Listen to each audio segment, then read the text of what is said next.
Eu não preciso obedecer e seguir o Concílio Vaticano II. Foi um concílio pastoral, foi um concílio que não definiu nenhum dogma. Eu não preciso me submeter. O Concílio Vaticano II não precisa ser obedecido. Foi um concílio meramente pastoral. Será que é isso mesmo? Será que nós podemos discordar livremente do Concílio Vaticano II? Será que um concílio pastoral ele não tem a necessidade de ser obedecido? Será que ele não vincula a consciência dos católicos? Ele não exige nenhum tipo de adesão?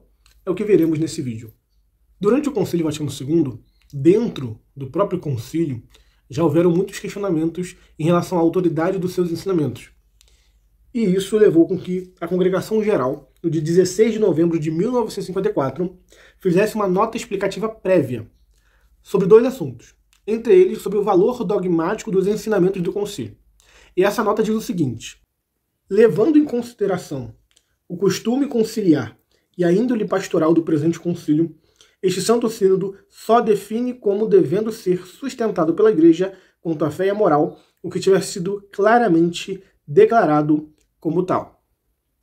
Tudo mais que o Sagrado Sínodo venha a propor enquanto doutrina do Magistério Supremo da Igreja, todos os fiéis o devem receber e abraçar segundo a mente do mesmo Sagrado Sínodo, como se depreende da própria matéria tratada ou do modo de tratá-la, segundo as normas da interpretação teológica.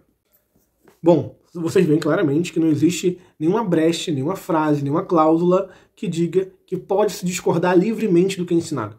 De forma alguma. Aqui ele faz uma separação. Primeiro ele diz que as doutrinas ensinadas pelo concílio devem ser tomadas como doutrinas de fé e moral, ou seja, o concílio também ensinou sobre fé e moral. Porém, quando o concílio expressamente tiver declarado isso. Principalmente isso acontece nas constituições dogmáticas. Lumen Gentium, né, você tem aí Dei Verbum, você tem várias constituições dogmáticas onde se trata de doutrina. Ou reafirmando coisas que vieram no passado, ou propondo, inclusive, doutrinas mais profundas, desenvolvendo conceitos que a igreja não tinha desenvolvido no passado. Inclusive, uma dessas doutrinas é a própria liberdade religiosa, que a igreja já falou no passado, algumas vezes, porém é aprofundado de forma sistematizada no concílio. E o concílio vincula a liberdade religiosa à revelação, dizendo que a liberdade religiosa tem a sua origem na revelação, ou seja, é matéria de fé. Então essa galera que se diz tradicionalista, que diz reconhecer o Papa e que diz que não aceita o concílio por completo porque ele é pastoral e critica a liberdade religiosa dizendo que ela é herética, estão indo contra uma doutrina que o concílio não permite discussão. Porque ele diz que quando o concílio declara abertamente que algo é relacionado à fé e à moral, deve ser acatado como tal. E isso é declarado no documento Dignitatis Humanae sobre a liberdade religiosa.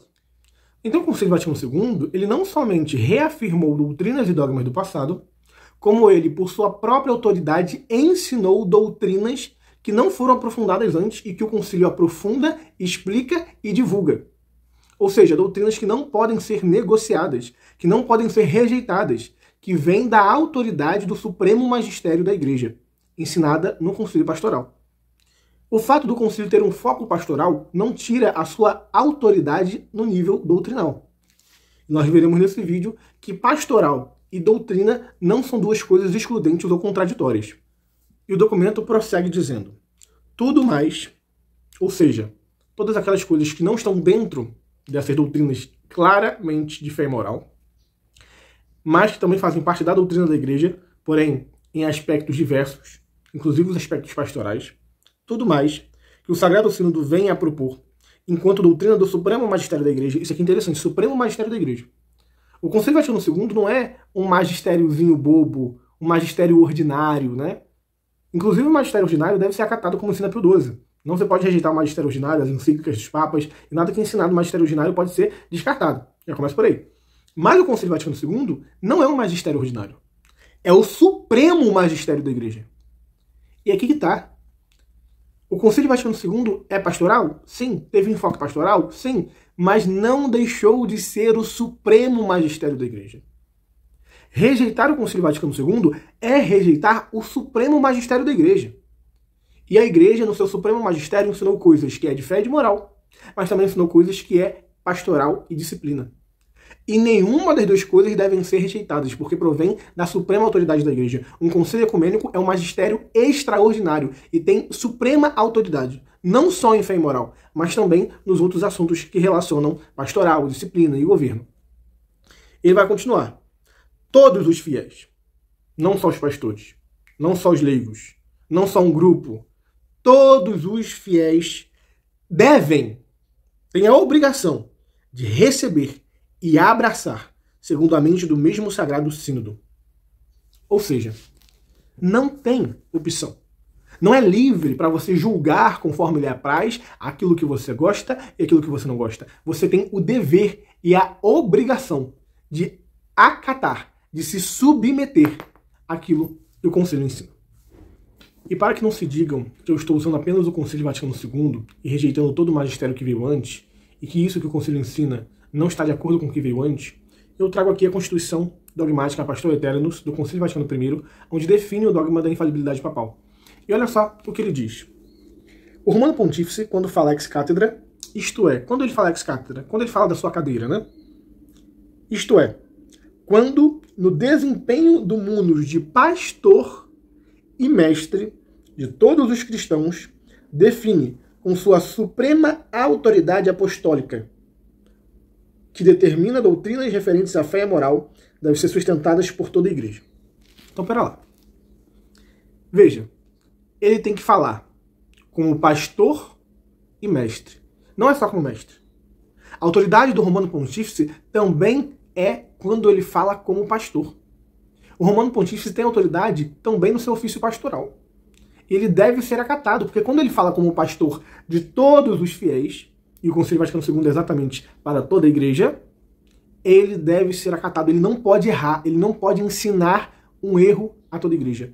Não só quando fala como mestre, mas também quando fala como pastor. Porque o ofício do Papa de pastor e mestre não são dois ofícios distintos, separados, isolados. São dois ofícios que trabalham juntos. Quando o Romano Pontífice ensina a toda a igreja uma doutrina referente à fé e moral, ele está sendo mestre, mas também está sendo pastor. Mas quando o Romano Pontífice ensina a toda a igreja uma atitude pastoral, que ele quer conduzir a igreja naquele caminho, segundo aquela visão pastoral, ele está sendo pastor, mas também está sendo mestre. O que acontece é que em determinadas decisões do Papa se sobressai um aspecto, ou de mestre, ou de pastor. Então, quando se proclama um dogma, se sobressai o aspecto de mestre, porque ele está ensinando uma doutrina no seu magistério infalível. Quando ele fala sobre questões pastorais, disciplinas governamentais, ele fala como pastor, mas também dentro da autoridade do seu magistério. Essas duas funções não são opostas, mas são harmônicas. E você não pode escolher obedecer uma e rejeitar outra. Esse é o erro tanto dos TLs, da Teologia da Libertação, quanto dos tradicionalistas. A Teologia da Libertação foca demais no lado pastoral e rejeita muitas das vezes a doutrina. Os tradicionalistas focam demais na doutrina e rejeita a pastoral. O católico ele deve ouvir o Papa sempre, quando ele fala tanto como mestre, seja quando ele fala como pastor. Porque ele sempre é mestre e pastor, independentemente do enfoque que ele dê no seu magistério. E olha que interessante. Quando ele fala como pastor e mestre, e aqui diz que ele fala na sua suprema autoridade apostólica. E é interessante a gente relembrar o que a gente leu no Concílio Vaticano II. Que o Concílio Vaticano II é a expressão da suprema autoridade da igreja. É o supremo magistério da igreja. Então, pera lá. Se o Papa, quando fala como pastor, usando a sua suprema autoridade apostólica, deve ser acatado por toda a igreja e não pode conter erros, o Concílio Vaticano II teve um enfoque pastoral, o Papa falou como pastor, e faz parte do supremo magistério da igreja, como o próprio Concílio disse. Então, é a suprema autoridade sendo exercida. Ou seja, você vê que o Concílio Vaticano II se enquadra perfeitamente nas condições que o Concílio Vaticano I definiu para que o Papa seja infalível. E aqui você entenda que o Papa não só é infalível quando ele proclama um dogma. O Papa pode ser infalível no seu magistério ordinário também. E aqui eu estou falando, por exemplo, de encíclicas. Cito o exemplo da Ordinatio Sacerdotalis do Papa João Paulo II, onde ele define como pastor e mestre de todos os cristãos que as mulheres não podem ser ordenadas sacerdotes. É uma doutrina definitiva a toda a igreja usando a sua suprema autoridade. Está dentro da infalibilidade do Vaticano I, mas não faz parte do magistério supremo, mas do magistério ordinário, e nem por isso pode ser desrespeitado. Quanto mais o magistério supremo da igreja, que é proposto pelo concílio ecumênico a todos os fiéis. Então entenda que essa visão estrita de que o Papa só é infalível quando proclama um dogma, como é a Assunção da Virgem Maria, a Imaculada Conceição, é uma visão errada. Porque ele também é infalível quando fala com o pastor a toda a igreja usando o seu supremo magistério. E também é infalível quando usa dessa prerrogativa no seu magistério ordinário. Então quem, se utilizando do argumento de um concílio pastoral, rejeita o Vaticano II, cai no anátema do Vaticano I. Bom, para a gente fechar com chave de ouro, ainda na Constituição Pastor Eternos do Concílio Vaticano II, agora no capítulo 3, tem um cânon muito interessante aqui que vai dizer o seguinte, é um anátema. Preste atenção nesse anátema. Se, pois, alguém disser que o Romano Pontífice cabe apenas o ofício de inspeção ou de direção, mas não pleno supremo poder de jurisdição sobre a Igreja Universal, não só nas matérias referentes à fé e costumes, mas também nas que se referem à disciplina e ao governo da Igreja, espalhada pelo todo orbe, ou que ele só goza da parte principal deste supremo poder e não de toda a plenitude, ou que este poder não é ordinário e imediato, quer sobre todos e cada um das igrejas, quer sobre todos e cada um dos fiéis, seja anátema.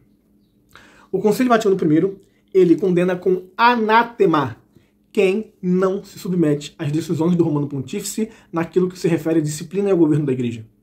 Então, se você, como católico, diz, não, eu só obedeço o Papa quando ele fala sobre fé e moral, quando ele fala sobre coisas que não têm relação à fé e moral, ele não tem autoridade, logo eu não o sigo, porque ele pode errar. Você cai no anátema do Concílio Vaticano I, que definiu, infalivelmente, que o Papa tem a suprema autoridade também nas questões de disciplina e de governo da Igreja, que não se referem objetivamente à fé e à moral. Então, para ser católico, deve ser católico por completo. Porque esse negócio de escolher o que vai aceitar e o que não vai aceitar, só tem um nome: protestantismo.